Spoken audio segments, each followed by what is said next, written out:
तो ये जो अभी का जो लेक्चर स्टार्ट हो रहा है, इसमें मैं ट्रांसपोर्टेशन इन एनिमल्स पढ़ाने जा रहा हूँ।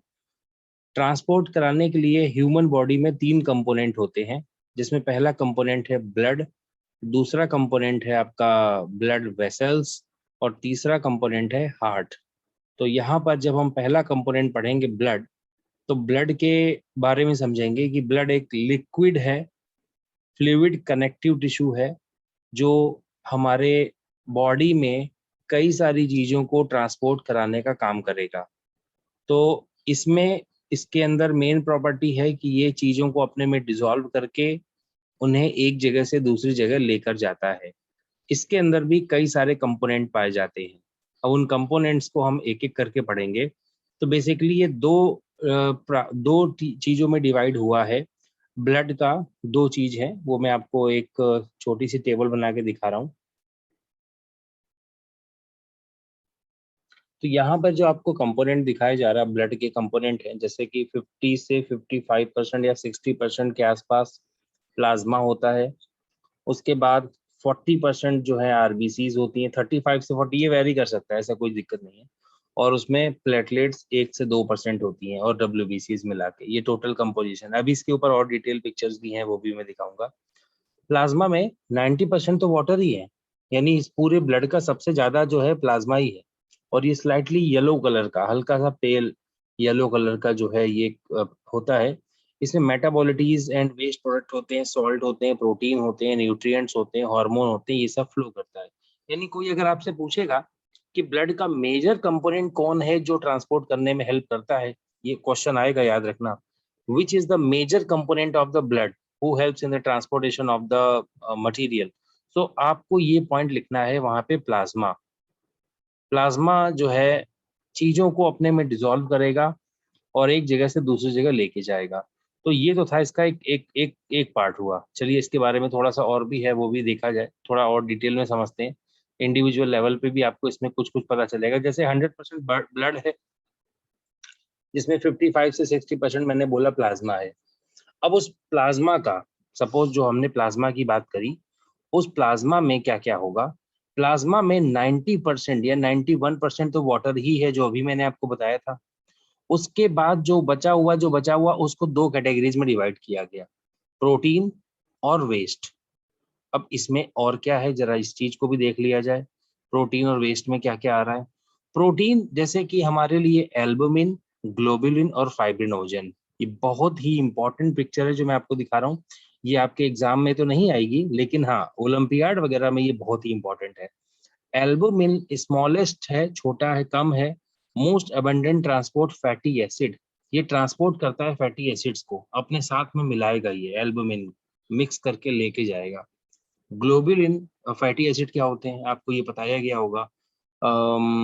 जैसे कि कोलेस्ट्रॉल को लेके जाना, और जो आप लोग जो फूड खाएंगे, याद याद करिए लास्ट चैप्टर में जो आपको पढ़ाया गया है कि जो फैट जो है हमारी बॉडी में ट्रांसपोर्ट होता है। तो जैसे ओमेगा 3 आपने ऐड वगैरह देखा होगा, उसमें बताते हैं कि कोलेस्ट्रॉल कम वाला खाना चाहिए खाना। तो वो अच्छा फैटी एसिड और बैड फैटी एसिड दोनों प्रकार की ये कैरी करता है एल्बुमिन, याद रखिएगा। इसके बाद ग्लोबुलिन्स, ये गामा ग्लोबुलिन्स और इम्यूनोग्लोबुलिन्स क्या होते हैं? ये हमारे लिए इम्यून सेल्स जो होती हैं, ग्लोबुलिन्स मतलब एक तरीके से प्रोटीन होता है ये। इम्यूनोग्लोबिन्स इम्यून सिस्टम में ये हेल्प करेगा जाके, जो हमारी जो मतलब न्यूट्रिएंट वैल्यू को इंक्रीज करेगा। यानी ये जो सेल्स होती हैं, लीवर वगैरह की सेल्स होती हैं, उनमें ये सिंथेसाइज होता है। और गामा ग्लोबुलिन्स और इम्यूनोग्लोबुलिन्स के बारे में वैसे यहाँ पे तो मैं ज़्यादा नहीं बताऊंगा आपको, इसके बारे में आप ओलंपियाड क्लास में आएंगे तो मैं आपको और इसके बारे में समझाऊंगा। फाइब्रिनोजन, ये काफ़ी इंपॉर्टेंट है। इंपॉर्टेंट क्या मतलब, बहुत ज़्यादा इंपॉर्टेंट है। ब्लड क्लॉटिंग जो होती है हमारी बॉडी में, तो ये फाइब्रिनोजन ही उसमें फाइब्रिन नाम के प्रोटीन में कन्वर्ट हो जाता है, और ये उसी समय पे हमको हेल्प करता है। तो ये मैंने बता दिया प्लाज्मा के बारे में आपको। अब आते हैं फॉर्म्ड एलिमेंट। फॉर्म्ड एलिमेंट मतलब जो हमारा डब्ल्यूबीसी आरबीसी होगा, उसमें से सबसे ज्यादा जो है आरबीसी है। सबसे ज्यादा आरबीसी मतलब 99% तो आरबीसी है, यहाँ पे दिख रहा है आपको।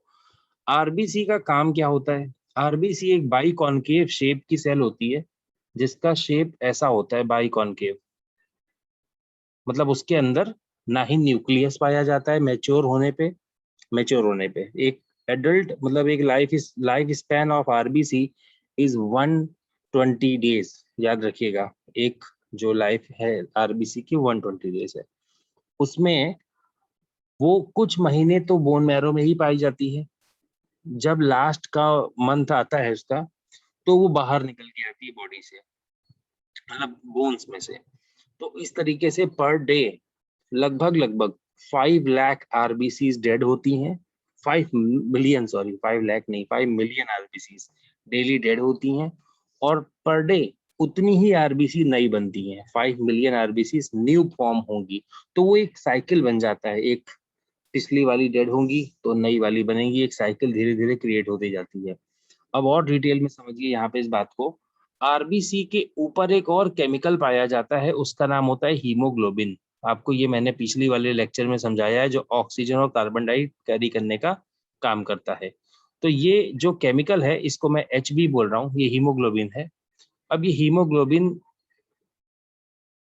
का काम ये है कि ये ऑक्सीजन और कार्बन डाइऑक्साइड को कैरी करता है, और ये दो चीजों से मिलके बना होता है। ये दो चीजों से मिलके बना होगा। हाँ, वो दो चीजें कौन सी हैं? पहला है haem. Haem, HAEM, haem. Haem मतलब आयरन, याद रखिएगा इस बात को, Fe, आयरन। और दूसरा है ग्लोबिन। ग्लोबिन, वही जो ग्लोबुलिन प्रोटीन वहां पे बताए थे, वैसे ये भी होते हैं। तो ये पहला हो गया हीम और दूसरा हो गया ग्लोबिन, और इन दोनों के कॉम्बिनेशन से ये हीमोग्लोबिन बना हुआ है। अब एक और बात देखिएगा, जब एक आरबीसी डेड हो जाएगी, जब एक आरबीसी डेड होगी, तो उसके साथ में क्या किया जाएगा? ये जो हीमोग्लोबिन, जो आरबीसी के बारे में जो मैंने आपको बताया, इस हीमोग्लोबिन को हम क्या करेंगे? ये हीमोग्लोबिन में हीम जो है वो जाएगा लीवर में, यानी डिस्ट्रक्शन ऑफ आरबीसी बोलते हैं इसको। तो जब इसका हीम वाला पार्ट है, ये अलग करके इसको भेज दिया जाएगा लीवर में, और इसको भेज दिया जाएगा रिसाइकिल होने के लिए। दूसरा मतलब हीमोग्लोबिन के साथ ये ग्लोबिन बाइंड हो जाएगा जाके, एक और हीम के साथ ये बाइंड होके हीमोग्लोबिन बना लेगा। लेकिन ये जो हीम है, ये रिसाइकिल नहीं होगा, ये वेस्ट हो जाएगा। तो ये भेज देंगे हम लोग इसको लीवर में, और लीवर में जाने के बाद ये कन्वर्ट हो जाएगा एक वेस्ट प्रोडक्ट में, जिसका नाम आप लोग जानते हैं, बिली रूबिन एंड बिली वर्डिन। ये दो कलर पिगमेंट होते हैं जो बाइल जूस में पाए जाते हैं। तो बाइल जूस का जो कंपोनेंट है, उसका बिलीरुबिन और बिलीवर्डिन कंपोनेंट है, और ये हीम से डिराइव होके आ रहा है। ये आप याद रखना इस पॉइंट को। और ये हमारे फीसेस के कलर को येलो बनाता है। कभी कभी जब हमारे लीवर में इन्फेक्शन हो जाता है, जैसे हमें जॉन्डिस हो जाती है, तो लीवर सेल्स माल फंक्शनिंग करती हैं, अच्छे तरीके से काम नहीं कर पाती हैं, तो ये बॉडी में एब्जॉर्ब हो जाता है, अंदर आ जाता है बॉडी के, और हमें जॉन्डिस में येलो कलर जो बॉडी ऑर्गन्स में दिखने लगता है, इसी की वजह से दिखता है। याद रखिएगा आप लोग इस पॉइंट को। तो ये बहुत ही आसान है, इसमें कोई बहुत बहुत ज़्यादा डिफिकल्ट पॉइंट नहीं है। तो आरबीसी का डिस्ट्रक्शन मैंने बता दिया, एज बता दिया, फंक्शन बता दिया आरबीसी। अच्छा, एक इन्फॉर्मेशन मैं और आपको बता देता हूँ, पर अभी इसके ऊपर मैं डिटेल में नहीं बताऊंगा, वो मैं हेरिडिटी एंड इवोल्यूशन नाम का टॉपिक आएगा आपका, उसमें बताऊंगा। जो आरबीसी है, इसके ऊपर अभी मैंने बताया हीमोग्लोबिन है, ठीक है। हीमोग्लोबिन तो मैंने बता दिया आपको यहाँ पे, ये ग्रीन कलर का मैं ऐसे बता रहा हूँ, हीमोग्लोबिन है ये। लेकिन इसके अलावा इसमें एक और चीज पाई जाती है इसके ऊपर। इसके ऊपर एक और भी चीज है, ऐसे स्पेशल टाइप के यहाँ पे कुछ प्रोटीन पाए जाते हैं इसी आरबीसी के ऊपर, और उन प्रोटीन्स का नाम होता है एंटीजन। ये पाए जाते हैं यहाँ पे, स्पेशल प्रोटीन होते हैं, इनका नाम होता है एंटीजन। और ये एंटीजन प्रोटीन करता क्या है? ये हमारा ब्लड ग्रुप डिसाइड करता है, ब्लड ग्रुप। ऐसा क्यों है और कैसे है, ये मैं अभी आपको नहीं बता पाऊंगा, मैं आपको बताऊंगा ओलंपियाड, या ओलंपियाड छोड़ो, जब अपना हेरिडिटी एंड एवोल्यूशन नाम का टॉपिक आने वाला है उसमें बताऊंगा। थोड़ा सा अच्छा सुन लो, क्योंकि मन में क्यूरियोसिटी रहेगी। एंटीजन कुछ टाइप्स के, अलग अलग टाइप के होते हैं, तो कार्ल लैंडस्टीनर नाम के एक साइंटिस्ट थे जिन्होंने इसके बारे में रिसर्च किया, क्योंकि बहुत सारे लोगों का ब्लड एक दूसरे को देने पे लोग मर रहे थे। उन्होंने ये देखा कि जैसे ब्लड दिया जाता है तो ही लोग मरते हैं, उसके बाद नहीं मरते।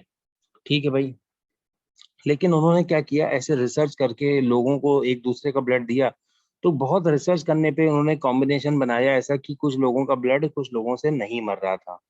उन्होंने दोनों का टेस्ट किया, देखा दोनों की आरबीसी के ऊपर एक स्पेशल प्रोटीन है, सेम सेम प्रोटीन है। तो उनको कुछ नाम सजेस्ट तो नहीं हो पाया, तो उन्होंने इसका नाम रख दिया ए। एक आरबीसी के ऊपर मिला एक प्रोटीन, उसका नाम रख दिया ए। एक दूसरी आरबीसी, उसके ऊपर दूसरा प्रोटीन मिला, उसका नाम रख दिया बी। एक तीसरी आरबीसी जिसके ऊपर ये दोनों प्रोटीन मिल गए, उसका नाम रख दिया ए बी। और ये होने के बाद काम रुक गया। इसके 10 साल बाद फिर भी लोग मर रहे थे, तो एक और रिसर्च हुई, उसके ऊपर पता चला कि इसके ऊपर तो कोई एंटीजन ही नहीं है, कोई भी एंटीजन नहीं। तो जब कोई भी एंटीजन नहीं होगा तो वहां पर इस तरीके से हम इसको जीरो कहेंगे, जीरो। तो जीरो कहना ठीक नहीं है, क्योंकि आप अल्फाबेट यूज कर रहे हैं, तो जीरो से मिलता हुआ अल्फाबेट कौन सा है, ओ। तो उसका नाम दे दिया गया ओ। लेकिन अभी एक और इन्वेंट आपको मैं बात बता रहा हूँ, कुछ साल पहले बॉम्बे ब्लड ग्रुप एक मिला, जिसमें ना ए बी है, ना ए है, ना ओ है, मतलब जीरो है भी नहीं, कुछ भी नहीं है। तो इसमें कैसे पता चला ये बॉम्बे ब्लड ग्रुप है? उसमें एक ओ वाले को ओ वाले का ब्लड दिया गया, तो भी वो मर गया। मतलब उन्होंने ये बहुत बहुत सारे ओ वालों का ब्लड दे के देखा, तो भी लोग मर रहे हैं। तो वो लोग सोचते ये क्या चीज है भाई। तो जब एक एक ओ वाले का ब्लड दिया तो उससे वो नहीं मरा, समझे? तो उस दोनों ब्लड को मैच कराया गया, तो उसमें एक एच एच नाम का एक नया फैक्टर मिला, उसको हम एच एच बोलते हैं, उसको बॉम्बे ब्लड ग्रुप बोलते हैं, याद रखना।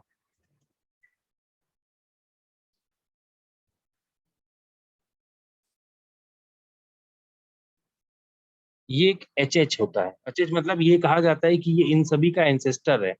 ए बी और ओ का, ओ यानी किसी भी नहीं होता है, तो का एंसेस्टर, यानी जब कभी भी बहुत एंशियंट टाइम पे आरबीसी रही होगी, तो उसके ऊपर ये वाला प्रोटीन पाया जाता था। तो इस तरीके से ये थोड़ा बहुत बताया मैंने। तो ये मैं क्या बता रहा हूँ आपको, एंटीजन बता रहा हूँ। एंटीजन कहाँ होता है? आरबीसी के ऊपर होता है। अब कुछ लोगों के मन में होगा कि प्लस माइनस क्या चीज होती है। तो सुनो, प्लस माइनस क्या चीज होती है। कुछ साल पहले, मतलब ये ब्लड ग्रुप डिसाइड होने के बाद में एक और प्रॉब्लम आ गई। ए वाले को ए वाले का ब्लड देने के बाद फिर लोग मर गए। अब क्या किया जाए? तो उन्होंने इसका और रिसर्च किया, तो उन्हें प्लाज्मा के अंदर, आरबीसी के अंदर नहीं बात कर रहा हूं मैं, ये प्लाज्मा के अंदर एक स्पेशल प्रोटीन मिला। अब उस प्रोटीन का नाम क्या रखा जाए, उनको सजेस्ट नहीं हो रहा कोई नाम, तो उन्होंने ये नाम रख दिया जिसमें वो ढूंढा गया उसी का नाम रख दिया गया। तो रेहिसेस नाम का बंदर की स्पीसीज थी वो, मंकी, उसमें वो ढूंढा गया वो, तो उसी का नाम आरएच पड़ गया, यानी आरएच। तो जिसकी बॉडी में वो होगा उसको बोलते हैं आरएच पॉजिटिव, और जिसकी बॉडी में वो नहीं होगा उसको बोलेंगे आरएच नेगेटिव। तो अब यहाँ पर एक कॉम्बिनेशन थियरी बन गई कि जो पॉजिटिव वाला है वो नेगेटिव वाले से तो ले सकता है, लेकिन नेगेटिव वाला पॉजिटिव वाले से नहीं ले सकता। ये आप याद रखना, blood group always a positive अगर कोई इंसान है तो वो ए नेगेटिव वाले से ब्लड ले सकता है, लेकिन ए नेगेटिव वाला अगर कोई है तो वो ए पॉजिटिव वाले से ब्लड नहीं ले सकता, क्योंकि उसकी बॉडी में वो प्रोटीन इंटर कर जाएगा जो उसके प्लाज्मा में नहीं है, पर इसके प्लाज्मा में वो है, और वो उसकी बॉडी में एंटर करके फिर से वही बवाल कर देगा। तो ये था पूरा का पूरा कहानी। चलो मैंने अभी बता दिया आपको, अब आगे का रहस्य खत्म हो गया। तो यहाँ तक तो मुझे उम्मीद है कि आपको ये सब कुछ आ गया होगा समझ में। जी रुकिए। तो जैसे कि हम अभी और डिस्कशन कर रहे हैं पॉजिटिव और नेगेटिव के बारे में, तो आप देखिए आरबीसी के ऊपर यहाँ ए टाइप का एंटीजन पाया जा रहा है, और जिस मीडियम में वो डूबी हुई यानी प्लाज्मा में भी प्लस प्लस प्लस दिख रहे हैं आपको, यानी प्रोटीन, एक और प्रोटीन है, उसको हम आरएच बोलेंगे, प्लस प्रोटीन। तो ये ब्लड ग्रुप कैसा हो गया? इस ब्लड ग्रुप का नाम डाल सकते हैं हम ए पॉजिटिव। इस ब्लड ग्रुप को हम बोलेंगे ए पॉजिटिव ब्लड। तो ठीक है भाई, ये हो गया ए पॉजिटिव। लेकिन अगर इस ब्लड ग्रुप, अगर इस प्लाज्मा में ए नहीं है, ये वाला नहीं दिया गया है, मान लीजिए ये नहीं दिया है, ये कुछ है ही नहीं इसके अंदर, तो हमने क्या बोलेंगे फिर इसको हम? ए मतलब ए तो है उसमें, ए है पर वो मीडियम में ऐसा कुछ नहीं है, पॉजिटिव नेगेटिव का कुछ नहीं है उसमें। तो हम उसको तब नाम नहीं देंगे ये, फिर हम इस प्लाज्मा को ऐसे कुछ नहीं देंगे, फिर हम इसको ए नेगेटिव बुलाएंगे। इसमें कहीं प्लस प्लस प्लस नहीं दिख रहा है हमको, तब हम इस बात को नया नाम देंगे, बोलेंगे ए नेगेटिव।